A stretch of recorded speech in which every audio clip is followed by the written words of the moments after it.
Hello Riya student, কেমন আছো? I hope প্রত্যেকে ভীষণ ভালো আছো এবং সুস্থ আছো।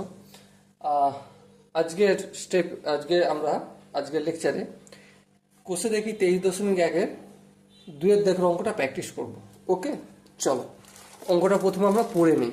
কি বলেছে দেখো, বলেছে যে সোমা একটি সমকোণী ত্রিভুজ এবিসি এঁকেছে, বেশ, যার অ্যাঙ্গেল এবিসি মানে বি কোণটা 90 ডিগ্রি, এবি সমান 24 সেন্টিমিটার, বিসি সমান 7 semi.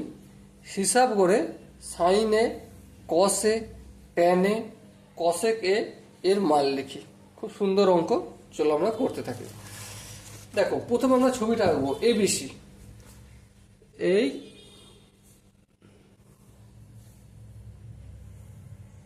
Okay, A B C. বইটা তোমরা যদি লক্ষ্য করো কি পাবে, অ্যাঙ্গেল এবিসি 90 ডিগ্রি মানে এ বি সি 90 ডিগ্রি মানে এই কোণটা 90 ডিগ্রি। হ্যাঁ ঠিক, তাহলে যে কোণটা 90 ডিগ্রি তার অপোজিট সাইডের যে বাহুটা হবে মানে এসি বাহুটা কি অতিভুজ। হ্যাঁ ঠিক, অতিভুজ। তাহলে এটা লিখে দিই একটু অতিভুজ বলে। দেখো আমি তোমাদের প্রতিটা কনসেপ্ট ধরে ধরে ক্লিয়ার করছি যেন তোমাদের মনে না হয় যে আমি এই জায়গাটা আমার ডাউট রয়ে যাচ্ছে। ওকে, এবি কত বলেছে দেখো বইতে, 24 সেন্টিমিটার। চলো এবি কত, 24 সেন্টিমিটার। আর কি বলেছে, আর বলেছে বিসি 7 সেমি। বিসি এটা হচ্ছে 7 সেমি। ওকে বেশ, কি নির্ণয় করতে বলেছে, এটা হচ্ছে কি এ কোণ, ঠিক আছে। তাহলে এ কোণটার সাপেক্ষে সাইনের মান নির্ণয় করতে বলেছে। কিসের মান, সাইন এ, বেশ। আর কিসের মান, কস এ, বেশ, কস এ। আর কিসের মান, ট্যান এ। আর কিসের মান, কসেক এ। তাহলে শুধুমাত্র আমরা এই এ কোণটার সাপেক্ষে সমস্ত কিছু নির্ণয় করব, তাহলে চিন্তা করার কিছু নেই, ঠিক আছে। তাহলে লম্ব ভূমি সবসময় কনস্ট্যান্টই থাকবে যেহেতু এই কোণটার সাপেক্ষে আমরা নির্ণয় করছি, ঠিক আছে। তাহলে লক্ষ্য করে এখানে আমরা সাইনে মানে কি, সাইনে বের করতে গেলে কি কি দরকার, সুভাষবাবু লম্ব অতি। তাহলে এই এ কোণটার সাপেক্ষে লম্ব কোণটা, বিসিটা লম্ব, লিখে দিলাম এখানে লম্ব।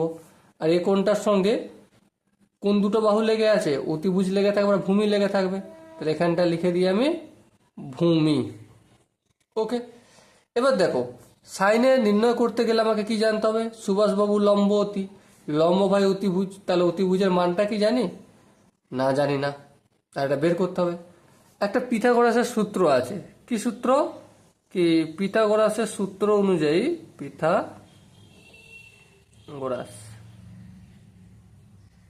গোরাস এর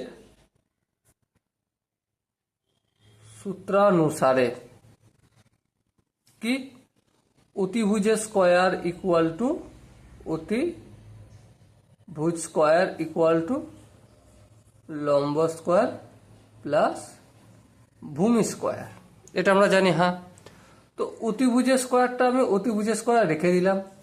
লম্ব, লম্ব কত 7, তাহলে 7 স্কয়ার করলাম, প্লাস ভূমি কত 24, তার হোল স্কয়ার। 7 7 কত হয়, অবভিয়াসলি 49। চলো লিখলাম, 24কে 24 দিয়ে গুণ করলে, চলো একটু গুণটা করে দেখে নিই, হবে সম্ভবত 576 এই টাইপের কিছু হবে। চলো দেখিয়ে নিই, 4 4 16, 6 হাতে 1, 4 2 8 1 9, 4 2 8, 2 2 4, 6 90, 8 16 7, 4 1 5, 576। হ্যাঁ ঠিকই বলেছিলাম, 576। এবার দেখো 576 সঙ্গে যদি আমি 49 যোগ করি তাহলে কত হবে, 9 আর 6 15, 5 হায় থাকে 1, 4 1 5, 5 আর 7 কত হয়, 7 আর 5 12, 2, 5 1 6, 625। তাহলে অতিভুজের স্কয়ার ইকুয়াল টু 625, তাই তো, অতিভুজ স্কয়ার ইকুয়াল টু 625। তাহলে অতিভুজ ইকুয়াল টু কত, অতিভুজ √625 লিখবো। হ্যাঁ ঠিক, দেখো এখানে একটা খুব ক্রুশিয়াল জিনিস আমি তোমাদের ডিসকাস করব, খুবই ইম্পর্টেন্ট জিনিস। 625 রুটের ভেতর থাকলে সেটা কিভাবে আমরা রুট থেকে বের করব, বা এটা একটা প্রসেস আছে, প্রপার প্রসেস। দেখো 625 মানে কি জানি আমি, অটোমেটিক দুটো 25কে গুণ করলে 625 হয়ে যায়, বাস্তব কথা, ঠিক আছে। কিন্তু ওরকম নয়, আমি একদম প্রপারভাবে করবো। এখানে অঙ্কটা আমি এখানে করে দিয়েছি 625 সেন্টিমিটার। 625 মানে দুবার 25কে গুণ করলে হয় 625, তাহলে দুটো থেকে একটা বাইরে বেরিয়ে আসবে, তাই না? সো এবারে আমি প্রপারভাবে তোমাদের দেখাবো যে কিভাবে আমরা করি এটা প্র্যাকটিসটা। দেখো প্রথমে 625 লিখবে, তারপর এই দিকে ডান দিকে দাগ দিয়ে দিলে, তারপর ডান দিক থেকে দুটো করে ধরে ধরে আসবে। এখানে 3টে আছে, তাই প্রথমে এই দুটো, তারপর একটা।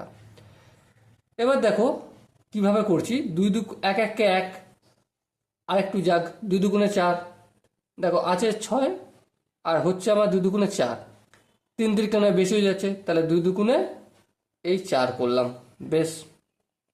4 করে 2 6, 2 নামলো, নামার সময় জোড়া জোড়া নামবে, তাহলে 2 5 নেমে গেল। এবার দেখো এই যে 2, এই 2টা এখানে লিখবো, কিন্তু 2 লিখবো না, ডবল লিখবো, 4 লিখবো। ওকে, এবারে এই জায়গাটা যেই সংখ্যাটা লিখবো, ঠিক আছে, 4-এর পর সেই সংখ্যাটা দিয়ে আমি গুণ করব। যেমন ধরো এখানে আমি এটা দেখতে পাচ্ছি যে 5 খাওয়াবো, তাহলে দেখো 45কে 5 দিয়ে গুণ করি, 5 5 25, 4 5 20, আর 2 22, তাহলে 45 দিয়ে গুণ করলে 225 হয়ে যাচ্ছে, তাহলে 225 লিখলাম। তাহলে দেখো 4, 2-এর ডবল কি করেছি, 4 করেছি, তারপর 5 করলাম, সেই 5 দিয়ে গুণ করলাম, গুণ করে যেটা হলো সেটা লিখলাম।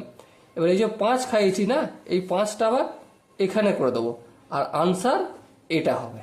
এটা মনে রাখবে এই কনসেপ্টটা। তাহলে কত আনসার হলো, 25 হলো। ওকে, আশা করি এখানটা বোঝা গেছে। এবারে দেখো তাহলে অতিভুজ কত পেয়ে গেছি আমি, 25 সেন্টিমিটার, 25 cm। এবার সাইনে সমান কি, সাইনে মানে সুভাষবাবু লম্ব অতি, লম্ব বাই অতিভুজ, তাহলে 7/25, এই 7/25 করে দিলাম। কসে মানে কি, কিশোরবাবুর ভুঁড়ি অতি, ভূমি বাই অতিভুজ, ভূমি মানে কত, 24/25, 24/25। ট্যানে মানে লম্ব ভুঁড়ি টেনে ধর, লম্ব বাই ভূমি, 7/24, চলো করে দিলাম 7/24। কসেক এ, কসেক এ মানে কি, যেটা কসেক এ মানে 1/sin এ, হ্যাঁ ঠিক, 1/sin এ, বেশ বোঝা গেল। তাহলে 1/sin এ মানে কি, সাইন এ বের করছে 7/25, তাহলে 7/25, হ্যাঁ ঠিক। এবারে দেখো এই একটা থাকলো, এটা ভাগের চিহ্ন, এটা গুণ চিহ্ন করলাম, আর 7/25 আছে, এটা কি হয়ে যাবে, 25/7। এবার যদি একটু 25কে 1 দিয়ে গুণ করি, 25 1 কে 25, 25/7, এটা হয়ে গেল আমার আনসার। ওকে, সো ডিয়ার স্টুডেন্ট, আশা করি তোমাদের 2-এর দাগের অঙ্কটা কোনো জায়গায় প্রবলেম হয়নি বা আটকায়নি। যদি কোনো জায়গায় আটকায় বা কোনো জায়গায় ডাউট থাকে, কি করতে হবে তোমরা সেটা বেটার জানো। ওকে, দেখা হচ্ছে পরের সেশনে, ততক্ষণ পর্যন্ত ভালো থেকো, সুস্থ থাকো এবং জয় হিন্দ।